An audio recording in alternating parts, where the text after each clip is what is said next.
Alright, so I guess it's time I throw my hand to the ring about the whole Dr. Ratio situation, right? So, in case you're not aware of the Dr. Ratio situation, that probably means either you're new, in which case, hi, welcome, or you're somehow living under a very peaceful rock, in which case, also welcome. Sorry. But, basically, when Dr. Ratio's banner drops, which starts in the second half of version 1.6, all the way to the end of version 2.1, when you log into Star Rail, you're free, as long as you have access to the mail, you're given a free Dr. Ratio.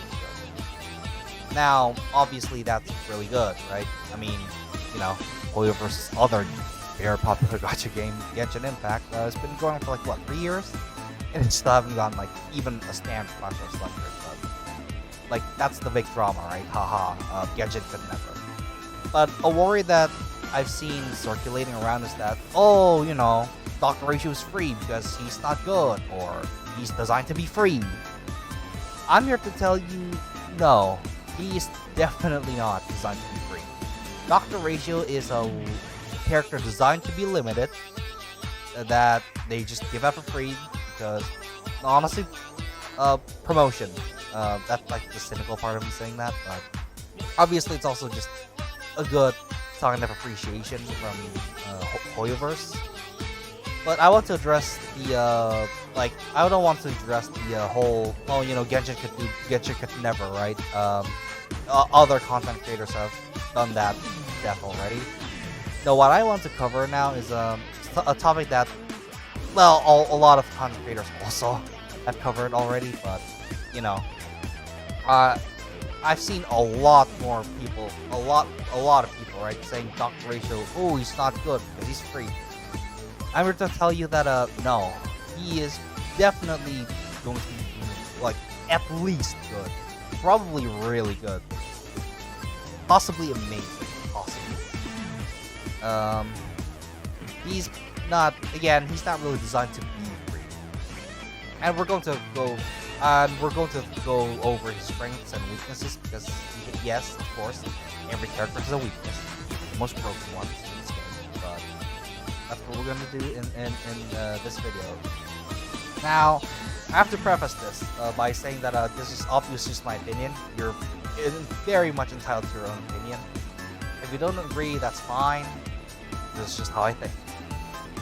Secondly, technically I have seen numbers, but for legal reasons, I can't really show that because I am not prepared for a legal battle. I don't want to deal with that, so yeah. When I say like certain things that you know targets as numbers, well, not so much targeting, more so just when I bring up points that discusses his numbers, just sort of take my word for it. Because I can't exactly show you numbers, but yeah, that's mostly stems from the fact that I can't really risk a legal battle. With that disclaimer out of the way, we're going to start with the strength, right? Because obviously we don't want to start negative. The most obvious one is damage. Dr. Ratio is an imaginary hunt character. And hunts in this game are known for dealing a lot of damage. Like, a lot of damage. Now, again, I can't show numbers like I said earlier, but take my word for it. You don't need his cone, you don't need his Eidolons, you don't need specialized supports. He works with regular supports. He doesn't need his own cone because, well, hunt cones are good. Like, the hunt cones are good. And also, he definitely doesn't need Eidolon. Again, he's not really designed to be a character that is free. He's designed to be a character you pull for. Now, an important, again, like, hunt deals a lot of damage. But another thing is, like I said, is his imaginary hunt. That imaginary part of imaginary hunt is important. Because, remember that ratio is given to every player, including the new one. Now this is a godsend for new players because, well, let's be real here. There's a lot of imaginary enemies. There's a lot of imaginary weak enemies. There's a lot of imaginary weak enemies. And if you want an imaginary damage dealer, your only options for new players right now is, well, that's really it. Like, you could say Yukong sort of does, but like, not really. Yukong isn't really what you consider DPS. Let's be real. Like, let's be honest with ourselves. That's really just wealth, and he's a standard 5-star. So good luck getting him, right? As a new player, good luck. So him being an imaginary damage dealer is obviously really good. Oh, by the way, another disclaimer for that. I don't script this, but I do have like points, so I can sort of articulate my points a little bit better. Another thing is that although this strength mostly applies to older players or players that joined like recently, and not new players that join when a ratio is up, is like finally up. He synergizes really well with some of the best supports. Silver Wolf is obviously the big one, right? His talent, right? His talent, Cogito Ergo Sum, which, fun fact, I think that's where I am. I think everyone knows this, but in case you don't, the more you know, right? Yeah, his talent is a follow-up, right? Whenever he uses skill, he has a chance of following it up with this. Now, the percentage here starts at a baseline 40%. But for every debuff the enemy has, right? It is the percentage that he launches a follow-up gets increased by 20%. Silver Wolf is the best debuffer in facilitating ratio because she's the character that can apply the most amount of debuffs, I think. If I missed someone, let me know in the comments. But to my knowledge, as of the recording of this video, Silver Wolf is the character that can inflict the most amount of debuffs. Now, you don't really need to inflict every debuff Silver Wolf has, but yeah, she has a lot of debuffs, needless to say that, which means getting that 100% is like pathetically easy with Silver Wolf. Another great support that Ratio can run is Topaz. Topaz up to this point sort of suffers in that she doesn't really have like good single target follow-up abuser. Obviously, Ratio's like, Ratio's whole thing is that he's a single target damage dealer whose damage mostly comes from this. So, needless to say, Topaz is going to be a really good support for him, especially since she does damage herself, right? Topaz is a hybrid. She helps follow up units, but she also deals her own damage. So obviously that's pretty good. Another thing is that, in theory, we'll get to this. We'll get back to this when we talk about his weaknesses. But theoretically, he has a lot of teams. And that means he has a lot of sets that he can potentially run. Now, allegedly, he's probably going to get like a set eventually that really matches him. But for now, with what we have right now, he does have theoretically a good amount of options for his relics and teams. Theoretically, but again, we'll get back to that when we talk about screens. And lastly, his ultimate is again, I can't show numbers unfortunately, but let me just tell you right now, you're not using this thing for the damage. You're not really using this for the damage. you're using this to inflict what the game calls Wise Man's Folly. And what does Wise Man's Folly does? Well, okay. Usually, right? Usually, the only way you could proc this talent, his follow up, is by using his skill and landing the landing the coin. The coin if you have to if you have to flip the coin, right? But whenever he uses ultimate, he gets Wise Man's Folly, and what that does is the target of his ultimate gets inflicted with the Wise Man's Folly, and any ally that attacks the target with Wise Man's Folly will be peppered with Ratio's follow-up attack, and that this is guaranteed, by the way. So he gets 2 shots. He gets 2 shots of Wise Man's Folly. Needless to say, this is basically just more damage because, again, this deals damage, but not that much damage. This deals a lot of damage, and he gets 2 of those. Now, it's not all sunshine and rainbows, obviously. He's a hunt, and hunts in this game are notorious, and I mean notorious, for their lack of AoE.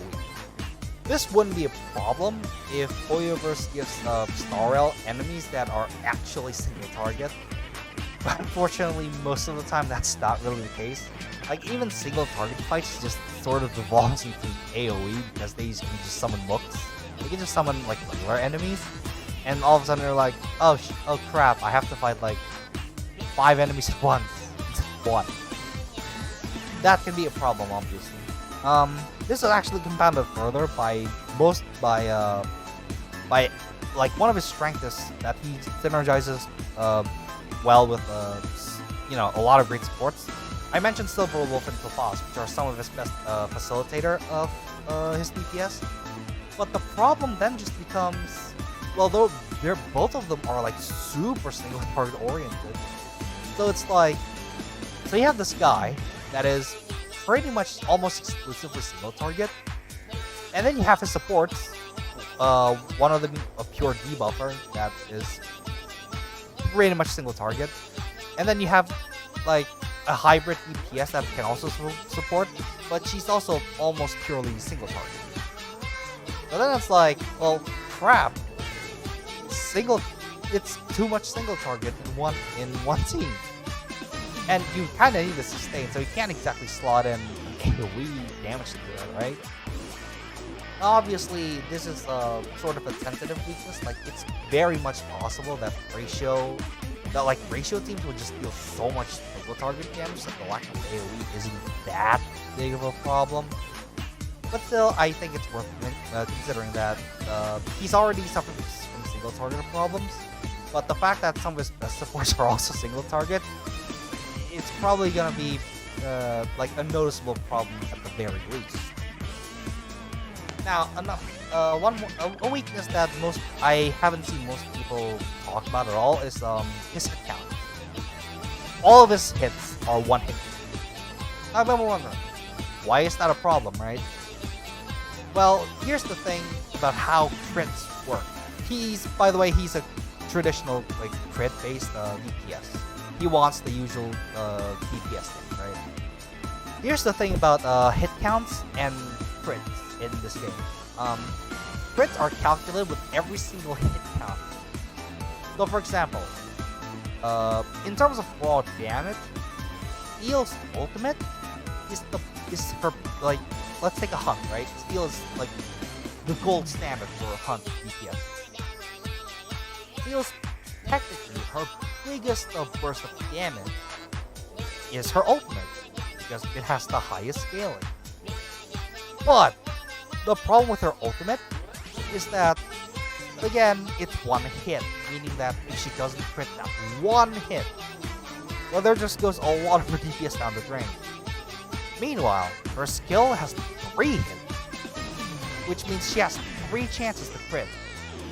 Now, obviously, this means that he's much less likely to hit her peak, because hitting her peak on her skill means she has to crit 3 times in a row. which even with a 90% crit rate, you're probably going to miss probably one of them. But it does mean her damage roll with her skill is much more stable.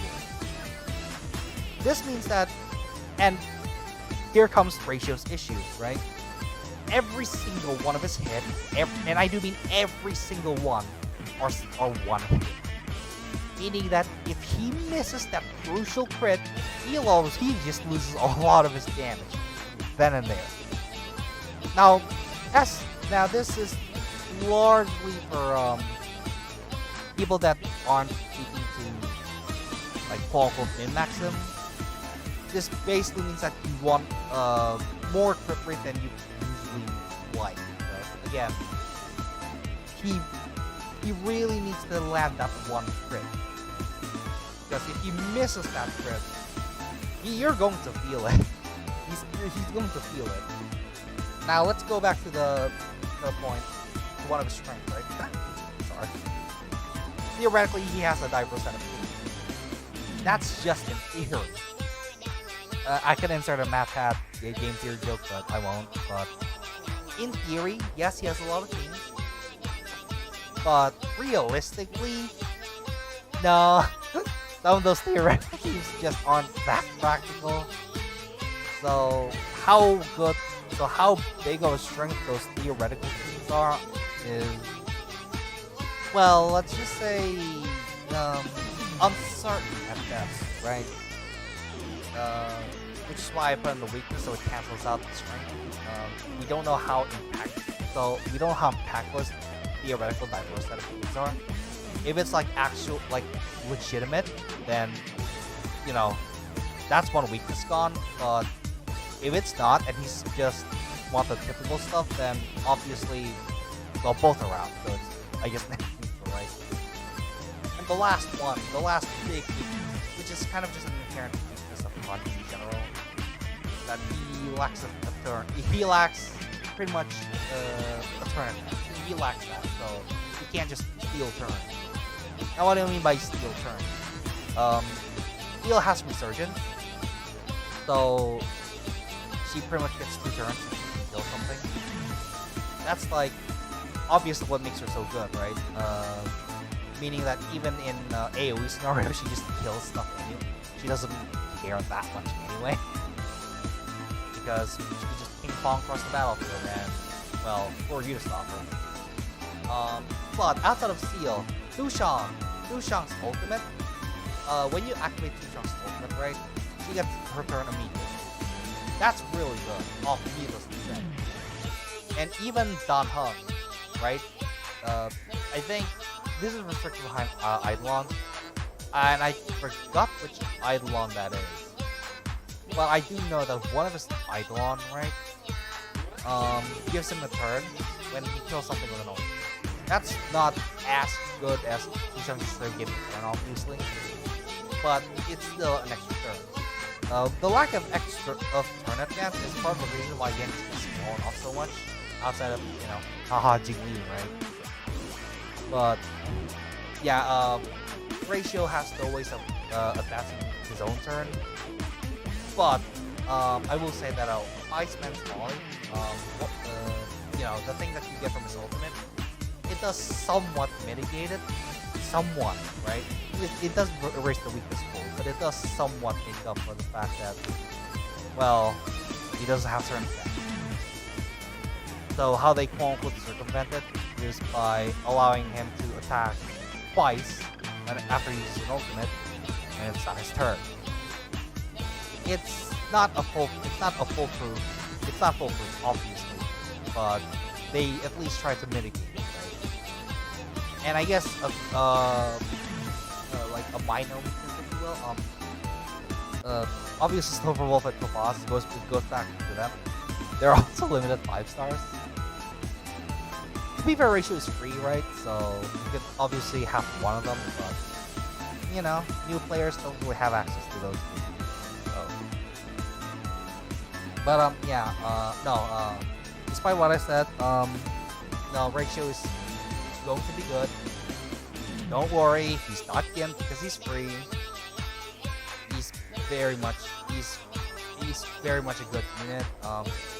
Will he be on the level of the Destructions? Probably not, right? Probably not. But that's fine. No, like, you don't need an army of Imbibitors. You don't need an army of King Liu. You don't need that. That's healthier for the game that way. And